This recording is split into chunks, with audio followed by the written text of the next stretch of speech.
네, 딱 보시면 이렇게 뭔가 교훈하고 어떤 그런 뭐 권면하는 듯한 어떤 한 모델을 가지고 그런 느낌이 드시죠. 그래서 이 시는 우리가 장르로 볼 때는 지혜시 혹은 교훈시로 분류합니다. 특별히 이 시편 112편은요 지혜시가 갖춰야 될, 그러니까 기본적으로 이렇게 지혜시다라고 하는 그 기준을 모두 갖추고 있다라고 평할 수 있는 그런 시입니다. 가장 중요한 지혜죠. 하나님을 경외하고 그리고 하나님의 말씀, 그 율법을 공경하는 것, 그리고 그것을 따르는 의인들과 그것을 따르지 않는 악인들을 이렇게 대조하는 모습들, 또 그 의인의 삶에 대한, 또 악인의 그 반역에 대한, 불순종에 대한 하나님의 어떤 보상들, 심판, 그런 것들이 또 기록되어 있고, 또 일상 행위, 우리가 일상적으로 어떻게 그 지혜를 가지고 살아야 되는 것에 대해서 또 권고하고 있는, 그래서 지혜시가 갖춰야 될 것들을 다 갖춘, 그래서 이 짧은 시 안에 10절밖에 안 되는데 지혜시 어떤 전형을 보여주는 그런 시입니다. 그러니까 이제 아, 난 지혜가 부족한 것 같아요. 그럼 이 시 읽으면 돼요. 뭐가 이 세상의 지혜냐 그런 거냐면 이거 딱 112편. 그래 내가 좀 요즘 지력이 떨어지는 것 같은데. 딱 보면 맞아, 이게 지혜였지. 이게 삶을 살아가는 가장 중요한 지혜지. 그렇게 깨달을 수 있는 그런 시입니다. 그래서 지혜가 뭐냐? 성경이 말하는 지혜. 그러니까 우리가 지혜라고 하면은 뭔가 좀 애매한, 좀 왜냐면 워낙 광범위한 얘기니까. 근데 이제 성경이 말하는 지혜의 핵심이 뭐냐면 결국 하나님을 경외하는 것, 하나님을 경외하는 것. 그것에 모든 지혜가 출발한다는 것이죠. 그래서 오늘 읽은 시는요, 하나님을 경외하는 자의 모습이 어떤 건지, 그 지혜자의 모습이 어떠한지 아주 잘 보여주고 있습니다. 먼저 1절에서 시인은요, 하나님을 경외하고 그 하나님의 말씀을 즐거워하는 자들의 복됨을 선포합니다. 1절 보시면 할렐루야, 주님을 경외하고 주님의 계명을 크게 즐거워하는 사람은 복이 있다. 그래서 복이 있다. 이게 이 히브리어 원어로 보면 여러분 그 우리가 너무 잘 알고 있는 시편 1편 복 있는 사람은, 근데 이제 번역은 복 있는 사람을 이렇게 번역했는데 이렇게 복 있어라 이 사람은 뭐 이런 의미의, 원래는 이렇게 그러니까 복을 선포하는 거예요 이 사람은. 그거 똑같은 히브리어예요. 그러니까 이 1절이 히브리어 원어로 보면 시편 1편과 연관이 됩니다. 그러니까 복이 있다. 그 복 있는 사람이 어떤 사람이냐? 바로 크게 두 가지를 얘기하죠. 주님을 경외하고 주님의 계명을 크게 즐거워하는 사람이다라고. 경외하다, 하나님을 경외하다. 이게 경외하다는 게 이제 두려워하다. 영어는 fear예요. fear라는 그 두려워하다라는 것인데, 여기서 말하는 두려움은 여러분 우리가 무슨 귀신을 무서워하고 뭐 어떤 사고를 무서워하고 뭐 이런 두려움이 아닙니다. 여기서 말하는 경외, 하나님을 경외하면 하나님의 존재와 그분의 뜻을 무겁게 여기는 거죠. 그러니까 인정하는 삶. 그렇죠. 그게 우리가 그것을 경외한다고 하는 거죠. 뭐 예를 들면 그 도로에서 이제 그 신호 이렇게 뭐 할 때 그 가끔 경찰들이 나와서 할 때 있잖아요. 그러면 더 정신 바짝 차리잖아요. 그렇죠? 네. 경찰이 만약 하고 있으면 노란불에 절대 안 가죠. 그렇죠? 미리 막 쓰려고 그러잖아요. 속도 미리 줄이고. 그렇죠? 근데 만약에 그 무슨 뭐 어머니 회, 뭐 무슨 녹색 어머니에 나와가지고 뭐 한다고 생각해 보세요. 모범 택시 기사가 이렇게 가끔 할 때 있잖아요. 그때 우리가 어떻게 합니까? 좀 가벼운 마음을 하지 않습니까? 예, 똑같은 수신호를 하지만 누구를 우리가 무겁게 여기는 거죠? 예, 경찰. 우리가 경찰을 경외하는 겁니다. 그게. 그렇죠. 그러니까 두려움이 있잖아요. 그러니까 무겁게 여긴단 말이에요. 우리가 하나님을 경외한다는 것도 이와 같은 거죠. 여러분, 우리가 착각하면 안 되는 게, 우리가 종교 행위를 열심히 하는 게 하나님을 경외하는 게 아닐 수 있어요. 종교 생활 열심히 하는 게 하나님을 경외하는 게 아니라 뭔가 내가 당할 해를 더 무서워해서 그럴 수도 있어요. 그렇죠. 그걸 우리가 구분할 수 있어야 돼요. 예배도 잘 드리고 뭐 헌금도 잘하고 봉사도 열심히 하는데 사실은 정말 하나님을 경외하는 마음을 하는 게 아니라 내가 이걸 잃으면 어떡하지? 내가 이걸 못 받으면 어떡하지? 내가 이걸 못 잃으면 어떡하지? 우리의 삶에 있는 두려움들. 그 두려움이 더 크기 때문에 여러분 종교 생활을 더 열심히 할 수도 있다라는 것입니다. 물론 이제 그렇게 열심히 한다는 게 꼭 그런다는 게 아니라, 그러니까 그럴 수 있다라는 거예요. 인간의 연약함. 그래서 뭐 하나님 경외 뭐 우리가 늘 하고 있는 거 아니야? 아니요, 그렇지 않아요. 하나님을 진짜로 경외하는 건 정말 내가 하나님의 뜻과 하나님의 말씀을 정말 내가 무겁게 여기면서 살고 있는 거. 그것에 대한 반응으로서 내가 종교 생활을 하고 있는 거. 이것은 엄청난 차이가 있습니다. 그것을 구분할 줄 아는 거. 그게 어떻게 보면 그 신앙에 있어서 참 중요한 것 같아요. 신앙 생활에 있어서 그게 참 중요한 것 같아요. 그것이 진짜 우리의 삶을 복되게 하기 때문입니다.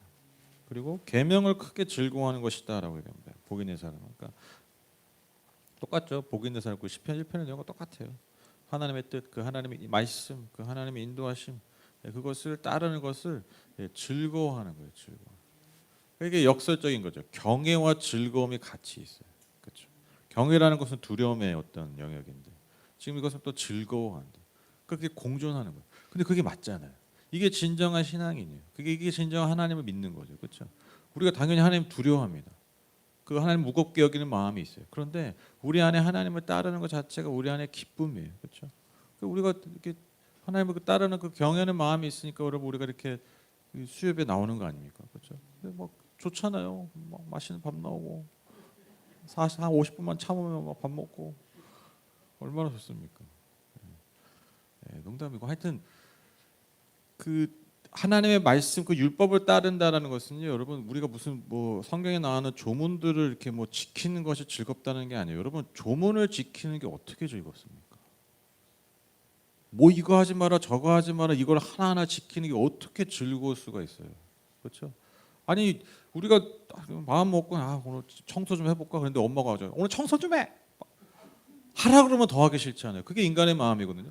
근데 맨날 해라 하지 마라 그게 뭐 성경이 많이 있는데 그거를 문자 그대로 지키는 게 여러분 절대로 그게 즐거움이 될 수 없어요. 그러니까 여러분 여기서 말하는 그의 계명을 즐거워한다는 건요. 그 하나님의 뜻 안에 우리가 하나님과 깊은 교제 안에 있을 때 여러분 그분과 함께 맞춰가고 그분의 걸음을 걸어가는 게 여러분 우리의 삶의 큰 기쁨이 되는 거예요. 예컨대 여러분 우리가 뭐 사랑하는 사람이 생겼어요. 뭐 연애를 하거나 뭐 결혼할 그런 사람이 생겼어요. 근데 안 맞죠. 근데 우리가 그 걸음 안 맞는 것들을 하나하나 맞춰가는 것들이 때로는 기쁨이잖아요. 그렇죠? 내 자신 내 마음대로 살아가는 게 여러분 기쁨이 아니라 내가 무언가를 그 사람을 위해서 내 걸음을 맞춰 나갈 때 그게 우리의 삶의 진짜 기쁨이 되는 거예요. 또 우리가 예를 들면 아이들을 낳아서 키울 때 여러분 다 맞추잖아요. 그렇죠? 저는 그 애들 키울 때 애들이 어릴 때 진짜 제일 소망이 뭐냐면 정말 내가 일어나고 싶을 때 일어나고 싶은 거예요. 이놈이 깰 때 내가 일어나야 되고 저놈이 깰 때 내가 일어나야 되는 거예요. 그게 너무 싫더라고. 좀 내가 일어나고 싶을 때 일어나고 싶다. 그게 한두 개입니까 근데? 그 막 반찬도 이렇게 막 먹고 나도 좋아하는 거야. 근데 못 먹겠어. 얘가 얼마나 먹을지 모르겠어. 그거 계산해야 돼 먹으면서. 하나 더 먹고 싶은데 얘가 또 더 먹자고 할 것 같은데 이런 거 불편하잖아요. 근데 그것이 진정한 관계 안에 있을 때, 관계 안에 있을 때, 야 부모는 그렇게 하는 거야. 부모는 애들이 일어날 때 일어나야 돼. 부모는 애들이 저기 먹을 때 그렇게 해야 돼. 그 조문을 막 해놨어. 그걸 지키는 것과 내가 정말 그렇게 하는 건 천지 차이죠. 그 관계 안에 있을 때 행하는 행위. 그게 이 의미예요. 내가 그것을 즐거워한다는. 뭐 율법을 하나 해서 여러분 못 지키는 우리 안에 그 뭐 사탄 있고 우리 안에 막 해서 그런다고 그게 아니라 그게 우리예요. 그게 당연한 거예요. 당연한 거. 하나님은 그런 분이 아닙니다. 그것이 진짜 복이라는 것이죠. 복. 하나님을 경외하고 하나님을 무겁게 여기지만 그 관계 안에서 그 하나님과 사는 그 동행하는 삶 자체가 우리에게 큰 기쁨이 되고 즐거움이 되고. 여러분 이런 삶이 어떻게 복이 없겠어요? 이게 너무 당연한 거예요. 그리고 나서 이제 의인의 삶을 그 복 있는 자의 삶을 격려하고 권고하는 그런 목적을 가지고 이제 이 2절 이어지는 2절에서 9절은요. 이러한 의인들이 맺는 복의 열매들을 보여줍니다. 2절 3절 보시면 그의 자손은 이 세상에 대해서 능력 있는 사람이 되며 정직한 사람의 자손은 복을 받으며 그의 집에는 부귀와 영화가 있으며 그의 의로움은 영원토록 칭찬을 받을 것이다. 가장 먼저 자손의 축복을 말하고 있습니다. 그러니까 의인이 받은 복이 단지 그 사람 그 순간에만 머무는 것이 아니라 그것이 계속해서 이어지고 연결돼서 점점 더 풍성해지고 강성해지는 것임을 보여주고 있습니다. 그래서 자손이 먼저 복을 받고요. 그 다음에 물질적인 풍성함의 축복도 받습니다. 그리고 3절 하반절에 보시면 그의 의로움이 영원토록 칭찬받는다라는 것은 결국 그가 하나님과 맺은 그 올바른 관계, 그 하나님과의 그 깊은 관계가 계속해서 지속되고 그것이 인정받는다라는 것이죠. 즉 이런 복의 원인 또한 여기에 있어요. 그러니까 하나님과의 올바른 관계를 통해서 그의 삶을 통해서 하나님의 의, 하나님의 뜻이 실현되니까요. 하나님이 복된 삶의 열매를 맺게 하신다라는 것입니다. 그래서 의로움, 그의 의로움, 여기서 성경이 말하는 의로움은요, 여러분 그 무슨 도덕적 순결함, 왕절함이 아닙니다. 제가 자주 말씀드렸는데 성경에 말하는 의로움은요, 하나님과의 올바른 관계. 그러니까 예를 들면 도덕적인 어떤 윤리적인 그런 모습은 그것의 열매예요, 열매. 내가 하나님과 올바른 관계인데 뭐 막 살겠어요? 아니잖아요. 근데 하나님과 내가 올바로 살아야 하나님과 이게 순서가 잘못된 거예요. 어떤 의미인지 아시겠죠? 그래서 먼저 하나님과 올바른 관계를 맺을 때 그렇게 맺게 되는 게 우리가 소위 말하는 어떤 도덕적인 어떠한 열매들이 맺어지는 것이죠. 그래서 여러분 말씀에 귀를 기울이는 것, 즉 세상의 말보다 더 크게 듣고 무겁게 여기는 그것이 바로 두려움을 이기는 힘이 있습니다. 4절 6절 보시면 정직한 사람에게는 어둠 속에서도 빛이 비칠 것이다. 그는 은혜로우며 긍휼이 많으며 의로운 사람이다. 은혜를 베풀면서 남에게 꾸어주는 사람은 모든 일이 잘 될 것이다. 그런 사람은 이를 공평하게 처리하는 사람이다. 그런 사람은 영원히 흔들리지 않을 것이다. 의로운 사람은 영원히 기억된다. 죄송해요. 거 봐요. 또 나오잖아요. 또 나오잖아요. 그렇죠? 의가 뭐냐? 공의로운 게 뭐냐? 의로운 삶이 뭐냐? 진짜 죄송해요. 진짜 송구합니다. 오늘도 말을 안 할 수가 없잖아요. 그러니까 똑같아요. 그러니까 우리가 하나님과 지금 계속 제가 빌드업을 한 거잖아요. 그럼 하나님 올바른 관계 이게 되게 막연한 거거든요. 하나님의 의를 따른다 되게 어떻게 보면 되게 막연하잖아요. 뭐 말씀을 따른다 되게 막연하잖아요. 지금 또 얘기하잖아요. 제가 미친놈이 아니에요. 제가 편향된 놈이 아니라 성경이 계속 그걸 얘기하고 있어요. 정직한 사람, 그러니까 의로운 사람이 어떤 사람입니까? 그 사람의 빛이 비춰져요. 근데 그 사람이 어떤 사람입니까? 은혜로우며 긍휼이 많으며 의로운 사람입니다. 근데 여러분 은혜와 긍휼과 의 그리고 그 빛 이게 다 하나님의 속성이에요. 그러니까 그 하나님의 속성이 의인에게 그 정직한 자에게 드러나는 거예요. 근데 그게 어떠한 모습으로 드러나냐? 그게 여러분 5절부터예요. 은혜를 베풀면서 남에게 꾸어주는 사람. 그리고 모든 일을 공평하게 처리하는 사람. 왜 공평이 필요합니까? 여러분 왜 공평함이 필요하죠?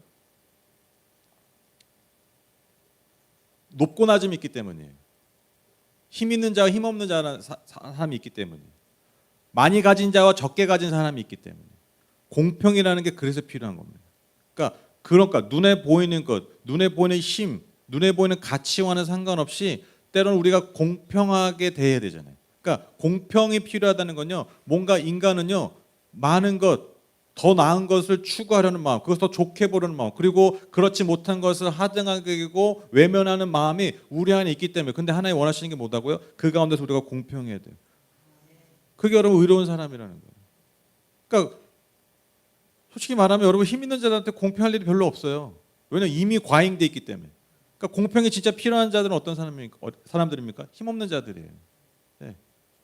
그러니까 여러분 공평하다는 게 어떤 삶이냐? 공평하게 하는 삶이 어떤 삶이냐? 결국 힘 없고 약한 자들을 돕는 삶이에요. 그들을 끌어올리는 자의 삶이에요. 이게 공평한 삶이에요. 그러니까 여러분 그 하나님의 속성이 드러나는 게 뭐냐? 하나님의 뜻이 드러나는 게 뭐냐? 그러니까 우리의 삶에서 아주 단순하게 그냥 명백하게 얘기하면 우리의 삶을 통해서 지금 이 순간 우리와 호흡하고 있는 주변에서 힘없고 소외된 이들을 돌보는 것. 이게 의입니다. 이게 하나님의 공의입니다. 이게 하나님이 원하시는 의인의 모습입니다. 신호 잘 지키고 뭐 법적으로 뭐 문제 하나도 없고 전과 없고 이게 여러분 의로운 삶이 아니라 하나님과 올바른 관계를 맺고 있다라는 증거가 뭐냐? 지금 너가 너의 삶의 자리에서 그 하나님의 의, 즉 하나님의 공의, 하나님의 공평, 하나님의 그 은혜가 필요한 자들에게 그것이 너의 삶을 통해 흘러가고 있느냐. 이게 내가 하나님과 올바른 관계를 맺고 있다라는 증거예요. 그래서 우리가 예를 들면 우리 교회가 뭐 재정이 넉넉해서 교회가 규모가 좋아서 뭐 이런 일들을 하려고 하는 게 아니라 그게 당연하기 때문에 하는 거예요. 뭐 이걸 해서 이제 막 해가지고 막 재단을 쌓고 뭐 해가지고 막 해가지고 하나님 막 흔들어가지고 우리가 뭐 얻어내려고 하는 게 아니라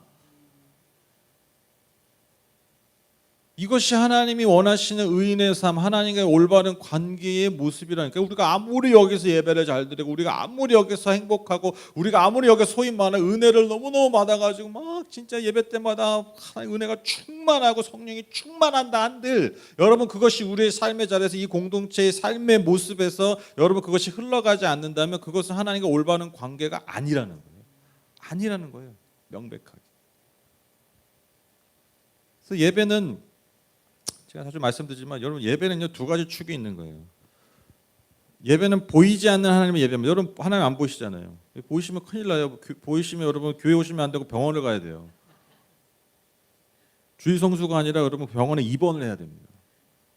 우리는 보이지 않는 하나님을 믿습니다. 그리고 보이지 하나님을 예배합니다. 근데 여러분 보이는 하나님도 예배해야 돼요. 그게 뭐냐고 바로 우리의 삶에 보이는 힘없고 연약한 자. 그래서 예수님이 말씀하시잖아요. 지극히 작은 자에게 한 것이 곧 나에게 한 것이다. 그러니까 즉 지극히 작은 자를 섬기는 것이 누굴 섬기는 거예요? 하나님을 섬기는 거예요. 그러니까 눈에 보이는 하나님을 우리가 섬길 수 있어요. 이 두 가지 예배 같이 가야 돼요. 한 가지만 가면 안 돼요. 물론 뭐 보이는 사람만 하면 그건 이제 그냥 봉사단체죠. 봉사단체. 근데 우리는 보이지 하나님을 바라보며 소망하며 살아갑니다. 그리고 그분의 성품을 담기 원해요. 그분의 은혜 아래 살기 원합니다.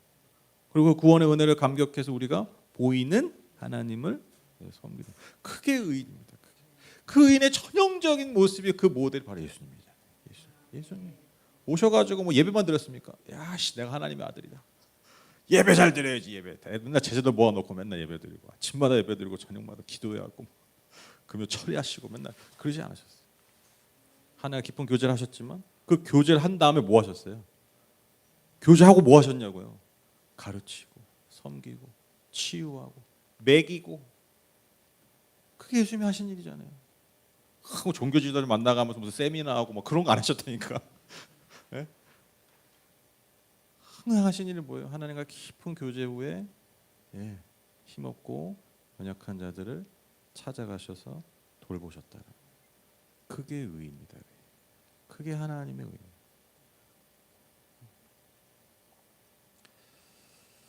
그래서 여러분 그 우리가 하나님께 구하는 것들이 있잖아요. 우리가 예를 들면 하나님께 뭐 이거 주십시오, 저거 주십시오, 이거 해주십시오 이렇게 막 구하는 것들이 있잖아요. 근데 우리의 삶에 드러나야 하고 열매 맺어야 하는 것 또한 그런 거라는 거예요.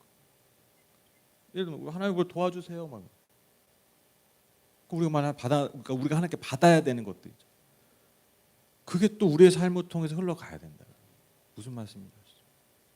그냥 내가 얻어내는 것만이 아니라 그것이 또한 누군가에게 필요한 것이다라는 거죠. 즉 우리가 약해진 나, 연약해진 나를 구원해 달라고 그 기도하는 것이 대부분인데 우리의 삶에서도 그러한 반향이 있어요. 그래서 이에 대한 약속이 5절, 6절입니다. 하나님의 성품과 우리의 그 은혜가 우리의 삶에 임했다면 그것이 이 땅에서 그 은혜가 필요한 이들이 흘러가게 될 때 하나님은 그가 하나님이 잘 되게 하시고 영원히 흔들리지 않는 영원히 기억되는 복된 삶으로 열매 맺게 하신다라는 것입니다. 아니 그 주면 잘하는데 여러분 당연히 더 주시지 않겠어요? 주면 잘하는데 줘도 못하면 여러분 뺏는 게 아니라 여러분 제가 보니까요 진짜 저주가 뭔지 아세요? 줬다 뺏는 게 아니라 줬다 놔두는 거예요. 그 때로는 더 큰 저주가 뭔지 아세요? 계속 주는 거예요. 준비가 안 되는. 그러면요 실패 정도가 아니라 그냥 나락으로 떨어집니다. 나락으로. 물론 그 정도라도 좀 받아봤으면 좋겠다. 뭐 그런 생각하실 수 있겠지만 나도 한번 나락이라도 한번 가봅시다. 뭐 그렇게 생각하신다면 뭐 제가 말릴 수는 없습니다. 나는 뭐 하여튼 뭐 인생의 쓴맛을 보고 싶다 끝까지 뭐 그러면 제가 뭐 드릴 말씀은 없는데, 그러니까 여러분 그 지혜가 그거잖아요. 솔로몬이 우리가 솔로몬이 지혜자라고 하는데, 여러분 솔로몬이 왜 지혜자의 완성이 된 줄 아세요?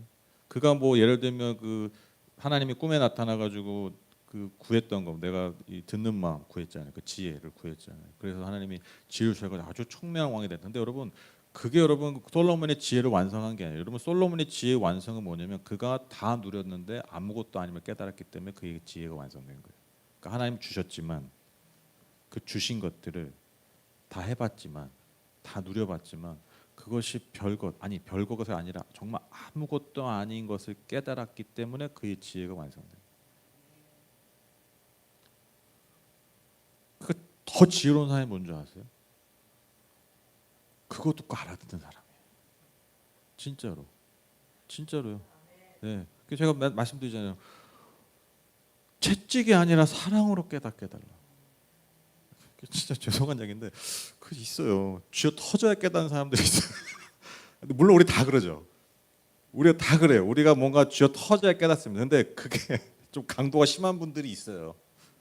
근데 그 강도가 훨씬 약한 분들도 있습니다. 명백히 있어요. 그냥 알아서 깨닫는 사람이 있어요. 이게 지혜로운 사람이에요. 네. 다 경험해보고 다 나라까지 경험하고 진짜 무슨 쓴맛을 정말 찍어 먹고 내 혀에 먹어봐야 여러분 이게 진짜 쓰고는 이게 멍청한 거죠. 이거는 진짜. 남들이 쓰다 그러면 안 먹어야지. 남들이 독약이라 그러면 안 먹어야지. 내가 증명해 보겠다. 그게 미련한 자 아닙니까? 그래서 여러분 우리가 하나님이 주시는 그 복된 삶을 정말 살려면, 여러분 우리가 구한 것을 넘어서서 그 구한 것을 어떻게 하면 내 삶에 흘려보내야 되나, 어떻게 내 삶을 통해서 하나님의 의가 이루어질까, 이것이 진짜 우리의 고민이 돼야 돼요. 그게 더 간절한 기도가 돼야 돼요. 그게 더 간절한 기도가 돼요. 저는 솔직히 말하면 저는 우리 청소년부 아이들 있잖아요. 뭐 제 아이도 있지만 솔직히 말하면요, 저는 우리 애들이 좋은 대 가고 뭐 그런 거 별로 관심 없어요. 진짜로 정직하게 얘기하면. 부모님들은 어떻게 생각할지 모르겠지만 저는 별로 관심 없어요. 저는 진짜 뭐가 관심인지 뭐가 더 저의 간절한 기도인 줄 아세요? 얘들이 뭘 하든 어떻게 하면 하나님의 기쁨이 될까? 그게 진짜 중요한 거 아닙니까? 네? 아니 뭐 요즘 뭐 세계 최고의 대학을 나와도 여러분 백수잖아요. 세계 최고 나와도 백수된다, 이게 핵심이 아니라 인생은 모르는 거예요. 진짜 하나님 원하시는 삶을 통해서 그의 삶이 어떻게 열면, 이게 여러분 진짜 우리 아이들의 미래에 있어서 진짜 중요한 거지. 지금 당장 여러분 무슨 좋은 학교 무슨 과, 물론 지금 당장 고민이고 해결해야 될 문제지만 여러분 그게 결정적으로 중요한 삶의 문제가 아니라는 거죠. 그 마음의 중심, 하나님 이 아이들의 마음의 중심이 정말 하나님께 있었으면 좋겠습니다. 그래서 하나님을 정말 무겁게 여기고 하나님을 경외함으로써 그 하나님을 즐거워하고 그 하나님의 기쁨이 되고 또 그 하나님을 기뻐하면서, 이것만큼 여러분 아이들에게 중요하고 복된 삶이 어디 있겠어요. 그게 저한테 진짜 간절한 기도 제목이에요. 제가 청소년부를 같이 섬기면서 저한테서 가장 간절한 기도 제목이 그거예요. 왜? 그것만큼 중요한 게 없기 때문이죠. 그것만큼 복된 삶이 없기 때문에. 복된 삶. 당장 뭐 좋은 대학 가면 당장은 좋겠죠. 근데 아무리 봐도 별 의미 없던데요. 제 주변만 봐도, 제가 아는 사람들만 봐도, 이 세상을 봐도 멀리 보나 좁게 보나 결론이 똑같더라고. 별로 중요하지 않다. 그냥 과정에 불과하다. 그리고 그 과정을 어떤 마음으로 가는 게 중요하다.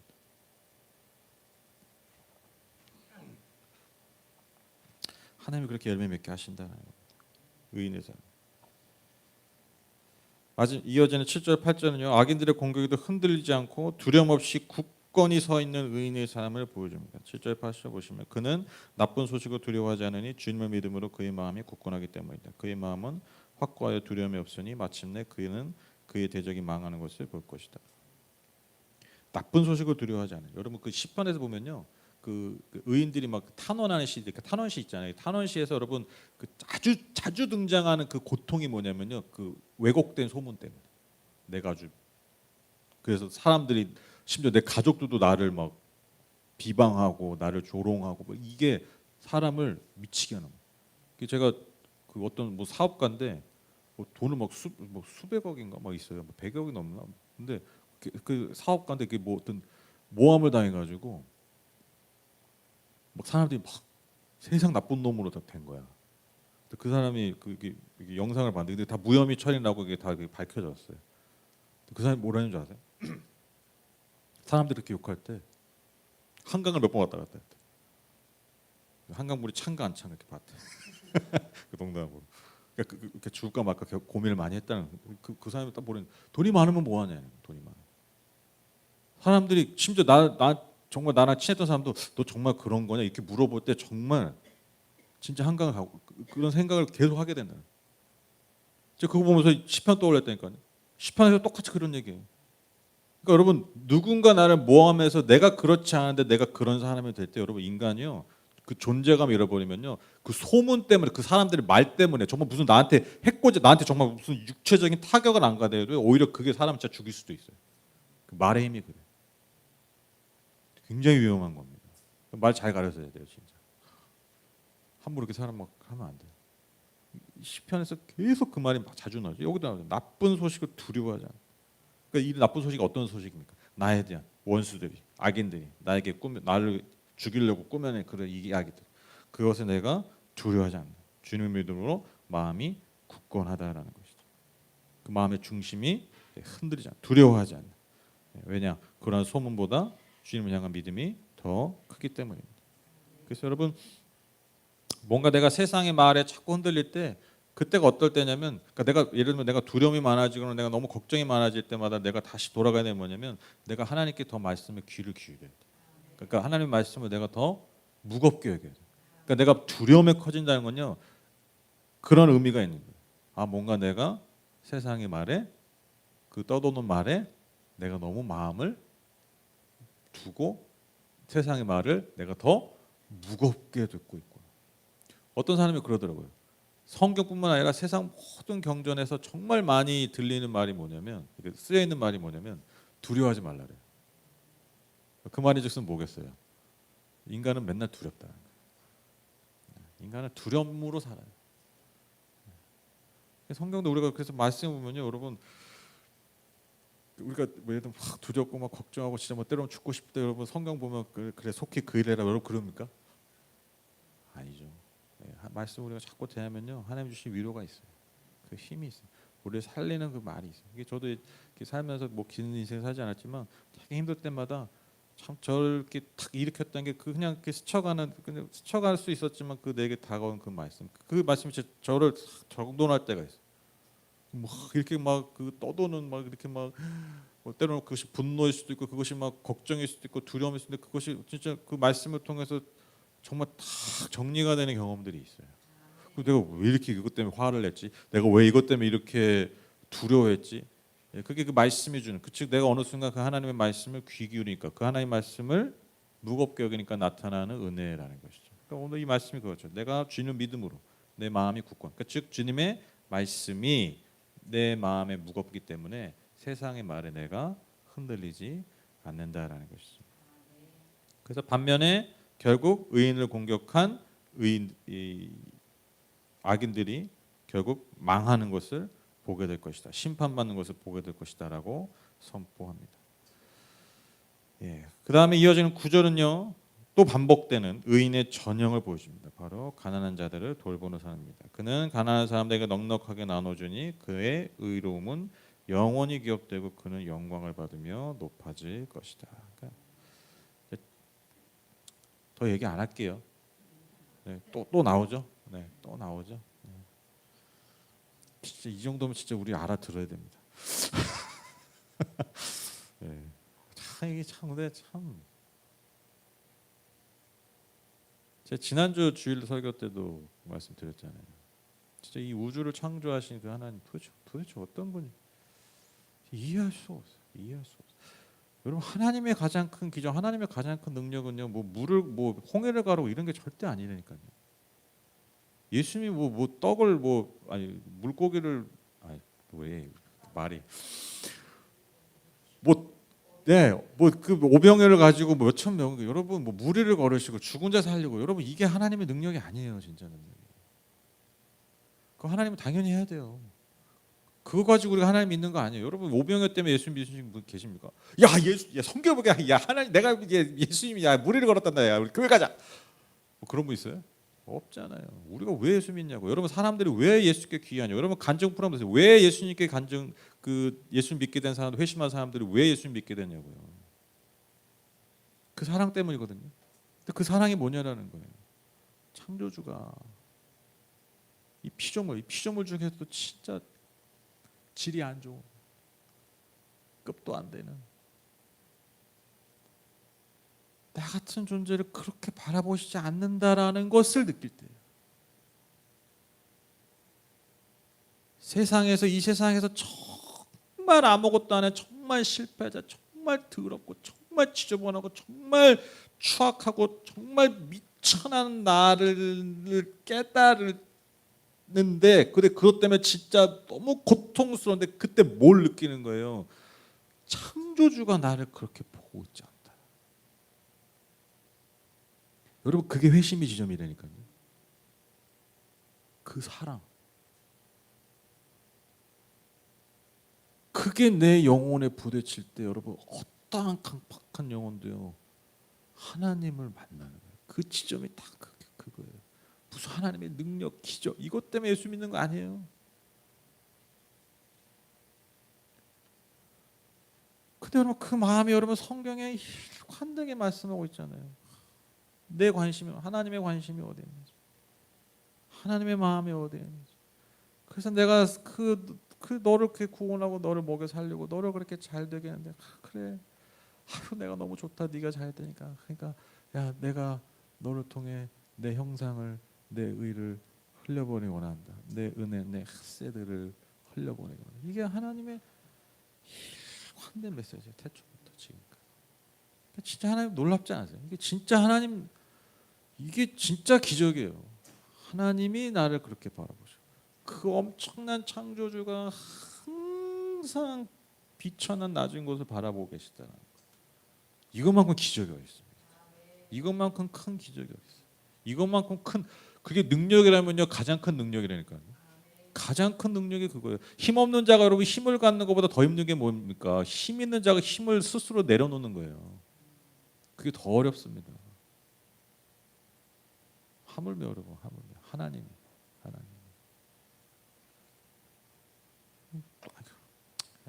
그만 얘기하다고 하는데 또 얘기 더 했네. 흥분을 안 할 수가 없어요. 흥분을 안 할 수가 없어요.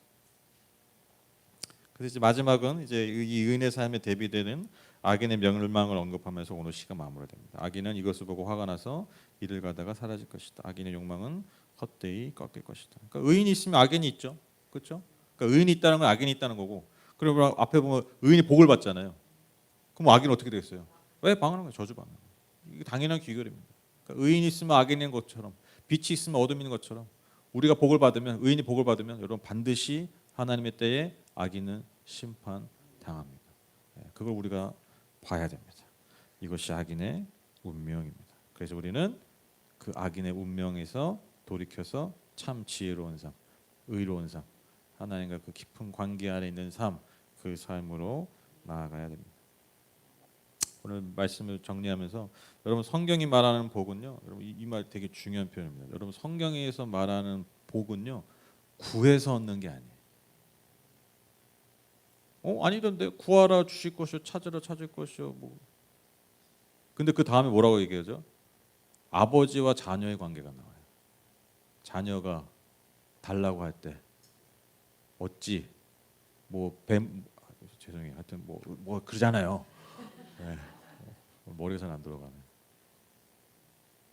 빵을 달라는데 돌을 주며 생선을 달라는데 뱀을 줄 부모가 어디 있냐. 관계적으로 얘기하세요. 여러분 다시 말씀드립니다. 여러분 성경이 말하는 복은요 구해서 얻는 게 아니에요. 관계 가운데 흘러 들어오는 겁니다. 성경이 말하는 일관되게 말씀하시는 복은요 우리가 뭔가 열심히 노력해서 구해서 바지끈에 붙잡고 그냥 땡겨가지고 얻는 게 절대로 복이 아닙니다.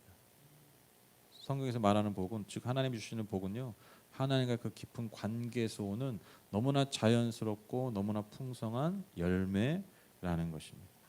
그래서 우리가 하나님의 성품을 신뢰하고 그 믿음을 바탕으로 그 관계를 맺어갈 때 여러분 자연스럽게 맺게 되는 열매가 바로 복입니다. 오늘 말씀도 그것을 말해주고 있습니다. 그래서 제가 아까도 말씀드렸지만 성경에서 말하는 의인은요 하나님과의 올바른 관계 아래 있는 사람이에요.